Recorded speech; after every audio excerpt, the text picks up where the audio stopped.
हमने अक्सर ये सुना है कि अमावस की रात अगर आप किसी सुनसान रास्ते से गुजर रहे हैं और कोई पीछे से आपका नाम लेकर पुकारे तो आपको पलट कर नहीं देखना चाहिए। यही नहीं, अगर उस सुनसान रास्ते पर अचानक से कोई तेज गंध आपकी नाक से टकराए तो आपको उसके बारे में कुछ बोलना भी नहीं चाहिए। कहते हैं अगर आपने पीछे मुड़कर देखा तो प्रेतात्माएं आपके पीछे लग जाती हैं, और दुर्भाग्य की बात यह है कि वे प्रेतात्माएं तब तक आपका पीछा नहीं छोड़ती है जब तक कि आप भी उनकी दुनिया में शामिल नहीं हो जाते। नई पीढ़ी शायद इन बातों पर ध्यान ना दे, इसे सुनकर अनसुना कर दे, लेकिन हमारी पुरानी पीढ़ी ने ऐसे कई अनुभवों को जिया है, तभी तो वे उन अनुभवों के आधार पर हमें अमावस की रात इन बातों से परहेज करने को कहते हैं।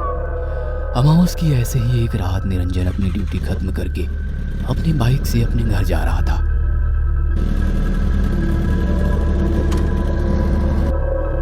निरंजन एक मल्टीनेशनल कंपनी में मैनेजर के पद पर काम करता था।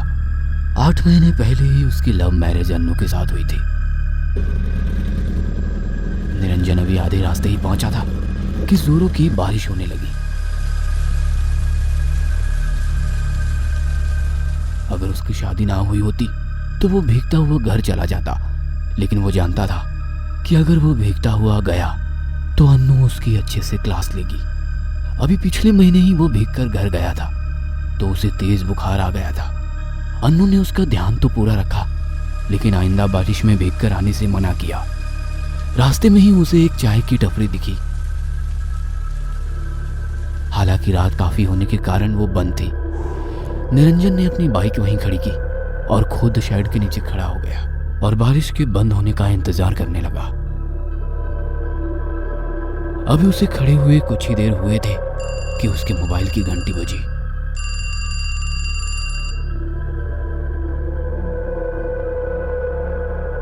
कहाँ हो निरंजन? आज इतनी देर क्यों कर रहे हो? ऑफिस से तो ठीक समय पर ही निकले थे। अरे रास्ते में बारिश होने लगी अन्नू, उसी के बंद होने का वेट कर रहा हूँ। अरे इस तरफ तो बिल्कुल भी बारिश नहीं हो रही है। हाँ, मौसम बारिश का जरूर हो रहा है। सुनो ना, तुम्हें भूख लगी है तो तुम खा लो ना, क्या पता ये बारिश कब बंद हो। तुम्हारे बिना मैं रात का खाना खाती हूँ क्या निरंजन? मैं वेट कर रही हूँ, जल्दी आ जाओ। ये कहकर अन्नू ने फोन रख दिया। निरंजन फिर से बारिश के बंद होने का इंतजार करने लगा। सुनसान रात में सेट पर बारिश की बूंदों की टप टप की आवाज लगातार आ रही थी। बगल की झाड़ियों से झंगूर की आवाज भी रह रह कर आ रही थी। 2 कुत्तों की रोने की आवाज माहौल को थोड़ा डरावना तो बना रहे थे, लेकिन निरंजन कई बार इस रास्ते से गुजरा था, इसलिए उसे कोई खास फर्क नहीं पड़ रहा था। कुछ देर में बारिश बंद हो गई। निरंजन ने अपनी बाइक स्टार्ट की और गाड़ी को गियर में डाल ही रहा था कि उसे अपने पीछे से एक आवाज आई। माचिस है क्या? निरंजन ने उस आवाज को अनसुना कर दिया, लेकिन एक बार फिर से वही आवाज आई। माचिस है क्या निरंजन? इस सुनसान रात में और सुनसान जगह पर उसका नाम लेकर कौन उसे बुला रहा है, ये बात उसके जहन में आई और उसने पलट कर देखा। जैसे ही वो पलटा, एक अजीब सी सुगंध उसकी नाक से टकराई। वो सुगंध इतनी तेज थी कि उसके मुंह से अनायास ही निकल गया। अचानक ही ये अजीब सी खुशबू कहाँ से आने लगी? तभी उसकी नजर सामने खड़े एक बहुत ही बुढ़े आदमी पर गई। उसके हाथ कांप रहे थे। उसने सिक्योरिटी गार्ड के कपड़े पहन रखे थे। उसके हाथों में एक बीड़ी थी। निरंजन उसे घूर कर देख ही रहा था कि तभी फिर से वही खुशबू उसके नाक से टकराई। निरंजन को ऐसा लगा कि वो सुगंध उसी बुढ़े आदमी के बदन से आ रही है। तभी उस बुढ़े आदमी ने फिर से उससे पूछा, निरंजन माचिस है क्या? निरंजन आश्चर्यचकित होकर उससे ये पूछने ही वाला था कि उस आदमी को उसका नाम कैसे मालूम। तभी वो बूढ़ा आदमी निरंजन की आंखों में आंखें डालकर देखने लगा।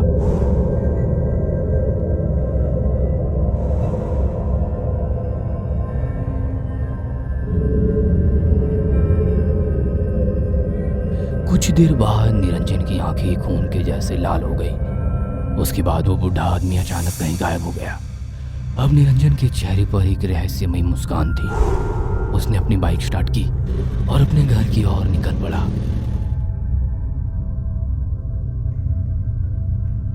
जैसे ही निरंजन ने अपने घर का बेल बजाया, अन्नू ने दरवाजा खोला।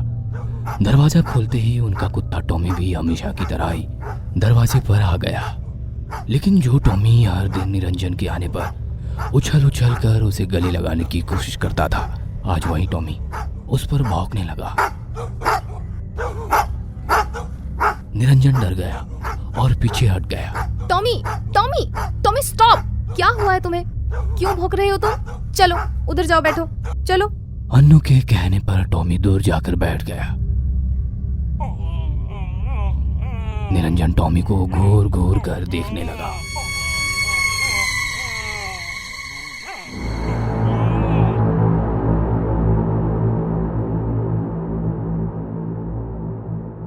निरंजन, तुम जल्दी से हाथ मुंह धो लो, मैं खाना लगा देती हूँ। दोनों ने खाना खाया और सोने चले गए। अन्नू जल्दी ही सो गई, लेकिन निरंजन जगा हुआ था।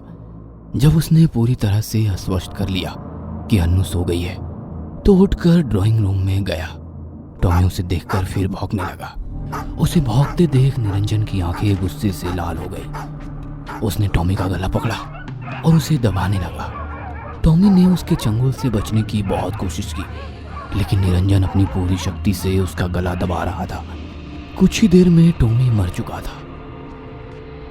निरंजन ने उसके मृत शरीर को अजीब नजरों से देखा। उसके चेहरे पर फिर से एक रहस्यमयी मुस्कान आ गई। फिर उसने अपना मुंह टॉमी की गर्दन पर लगा दिया और अपने दांतों से उसके मांस को खींचने लगा। फिर वो चबड़ चबड़ की आवाज करके उसके मृत शरीर को खाने लगा और कुछ बोलने लगा। उसकी आवाज बिल्कुल बदल गई थी।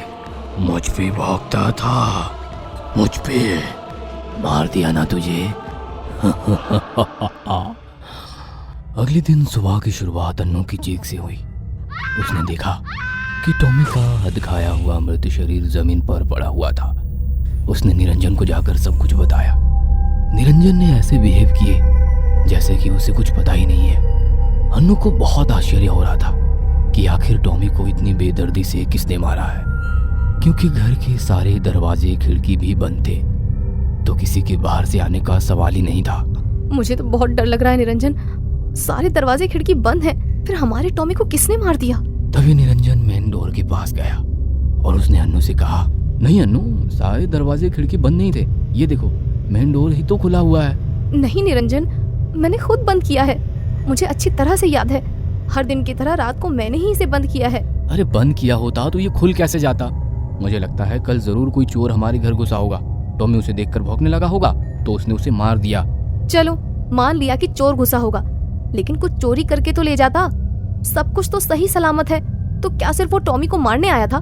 मुझे लगता है कि हमें पुलिस में रिपोर्ट लिखा देनी चाहिए। तुम्हारी मर्जी है, तो चलो पुलिस के पास चलते हैं। लेकिन तुम्हें पता नहीं है थाने पुलिस का चक्कर क्या होता है।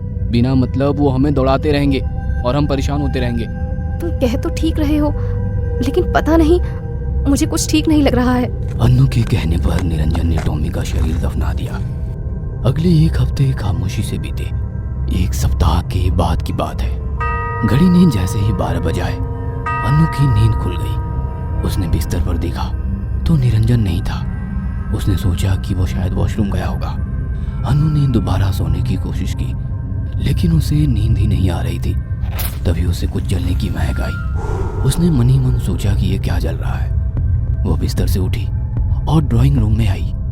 ड्राइंग रूम में आते ही उसकी चीख निकल गई। उसने देखा कि उसके टॉमी का अधखाया मृत शरीर अभी भी वहीं पड़ा है, जिस पर मक्खियां भिनभिना रही है। पूरा घर खून से भरा हुआ था। उस खून पर किसी के पैरों के निशान थे जो बालकनी तक जा रहे थे। तभी उसने देखा कि बालकनी से धुआं उठ रहा है। वो बालकनी में गई तो उसने देखा कि निरंजन बालकनी से बाहर झांक रहा है और उसके हाथ में जलती हुई बीड़ी है। अन्नू को बहुत आश्चर्य हुआ कि निरंजन ने कब से बीड़ी पीना शुरू कर दिया, क्योंकि उसे स्मोकिंग से बहुत नफरत थी। तुम स्मोकिंग कब से करने लगे निरंजन? निरंजन जैसे ही मुड़ा, अन्नू की चीख निकल गई, क्योंकि निरंजन का चेहरा किसी बुढ़े आदमी की तरह हो गया था। निरंजन की आवाज भी अजीब सी हो गई थी। मैं तुम्हारे निरंजन को लेने आया हूँ, आज वो मेरे साथ चला जाएगा। ये सब क्या है निरंजन, तुम्हें क्या हो गया है? तभी बालकनी के नीचे से एक साथ कुत्तों की रोने की आवाज आने लगी। निरंजन गौर से उन कुत्तों के रोने की आवाज सुनने लगा। उसकी आंखें एक बार फिर लाल होने लगी। उसने अन्नू की तरफ रहस्यमयी नजरों से देखा और बालकनी से छलांग लगा दी। 7वीं मंजिल की बालकनी से गिरकर निरंजन की तुरंत ही मौत हो गई। कुत्तों के रोने की आवाज अब बंद हो गई थी, लेकिन अब भी रोने की आवाज उसकी सोसाइटी में गूंज रही थी। यह आवाज अन्नू की थी।